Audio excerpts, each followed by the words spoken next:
Sense అనేది ఉండాలా, common sense ఉండాలా, లాజిక్ అనేది ఏదైనా మాట్లాడేసరికి.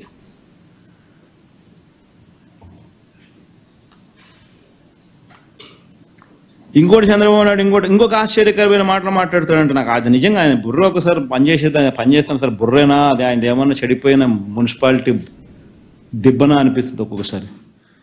ఆయన ఏమంటాడు, చిన్న చిన్న దుకాణాలలో మద్యం కొనుక్కునే వాళ్ళు, ఈ చిన్న చిన్న దుకాణాలు, ఈ 2900 చిన్న చిన్న గవర్నమెంట్ దుకాణాల్లో మద్యం కొనుక్కునే వాళ్ళు ఒక్కొక్క బాటిల్ ఏదో నేను ఎంత అని చెప్పి కనుక్కుంటే 120 రూపాయలు అని చెప్పి ఒక చిన్న బాటిల్ చెప్తాను. ఆ 150 రూపాయలు ఇచ్చి కొనుక్కునేవాడు చెక్ ఇచ్చి కొనుక్కోలే, క్యాష్ ఇచ్చి కొనుక్కుంటా ఉన్నాడు అని అంటాడు. అసలు వాస్తవం చెప్పాలనంటే పాయింట్ ఆఫ్ సేల్లో డిజిటల్ పేమెంట్ను తీసుకొచ్చిందే వైసీపీ ప్రభుత్వంలో. వైసీపీ ప్రభుత్వం రాక మునుపు పాయింట్ ఆఫ్ సేల్లో డిజిటల్ పేమెంట్ లేనే లేదు. అయితే ఎవడైతే వచ్చి కొనుక్కుంటాడో వాడు క్యాష్ ఇస్తాడా, డిజిటల్ పేమెంట్లో వాడికి ఏదైనా పెడతాడా అనేది వాళ్ళ ఇష్టం. దానికి నువ్వెవడు నేనెవడు ఎట్లా మాపగలుగుతావు? ఇప్పుడు కూరగాయల షాపు లేకపోయినా నాకు కూరగాయలు తీసుకునేవాడు 100 రూపాయలు పెట్టి కూరగాయలు తీసుకునేవాడు, నాకు డిజిటల్ పేమెంట్ కావాలా, నాకు చెక్ వేయాలా అని చెప్పి ఎవడు అడగలుగుతాడు? ఎవడేం చేయగలుగుతాడు? వాడు క్యాష్ ఇస్తే క్యాష్ తీసుకుంటాడు, వాడు డిజిటల్ పేమెంట్ ఇస్తే డిజిటల్ పేమెంట్ తీసుకుంటాడు. ఆ షాపుల ప్రకారం జరుగుతాయి. ఈ మనిషి చంద్రబాబు నాయుడు ఆ 100 రూపాయలు 120 రూపాయలు క్యాష్ ఇస్తున్నాడు అని చెప్పి కూడా ఆరోపణ చేస్తాడు. బుర్రుందా ఈ మనిషికి?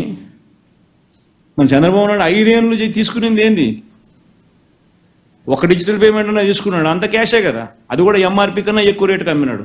ఇక్కడన్నా ఎంఆర్పీ కన్నా ఎక్కువ రేటుకి అమ్మితే గవర్నమెంట్ షాపులు అయ్యి ఎంఆర్పీ కన్నా ఎక్కువ రేటుకి అమ్మే అవకాశమే లేదు. ఎంఆర్పీ రేట్ ఎంత ఉంటే అంతే అమ్మాలా. గవర్నమెంట్ షాప్ ఇది, అక్కడ ప్రైవేట్ షాపులు. ఏ షాపు కూడా గవర్నమెంట్ ఎంఆర్పీ రేటుకి అమ్మిన దాఖలాలు ఎప్పుడూ లేవు గతంలో. అది స్కామా, ఇది స్కామా? నోరు తెరిస్తే అబద్ధాలు, నోరు తెరిస్తే మాట్లాడాలి. అసలు గవర్నమెంట్ చేస్తూ ఉంది వ్యాపారం, ఆదాయం గవర్నమెంట్కి వస్తూ ఉంది. చంద్రబాబు నాయుడు హయాంలోనే డిస్టరీస్ 20 డిస్టరీస్ గవర్నమెంట్కు మద్యం సప్లై చేస్తూ ఉంటే 14 డిస్టరీసు చంద్రబాబు నాయుడు స్వయంగా లైసెన్స్ ఇచ్చి కమిషన్ చేయించినాడు. ఆయన ముఖ్యమంత్రిగా ఉన్న పీరియడ్స్లో, ఆయన 14 సంవత్సరాలు ముఖ్యమంత్రిగా పరిపాలన చేసిన కాలంలో ఆయన హయాంలోనే 14 డిస్టరీస్కు ఆయనే స్వయంగా లైసెన్స్ ఇచ్చి పెట్టించిన డిస్టరీస్ ఇవి ఉన్న 20లో. మిగిలిన 6 డిస్టరీలు కూడా చంద్రబాబు నాయుడు హయాం కన్నా ముందు వచ్చినట్టు, మనకేం సంబంధం లేదు. మనం ఒక్క డిస్టరీకి లైసెన్స్ ఇచ్చింది లేదు.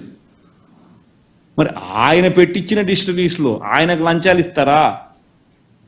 ఇంకొకరికి లంచాలు ఎవరైనా ఇస్తారా? వాల్యూమ్స్ పెంచినందుకు లంచాలు ఇస్తారా? వాల్యూమ్స్ తగ్గించినందుకు లంచాలు ఇస్తారా?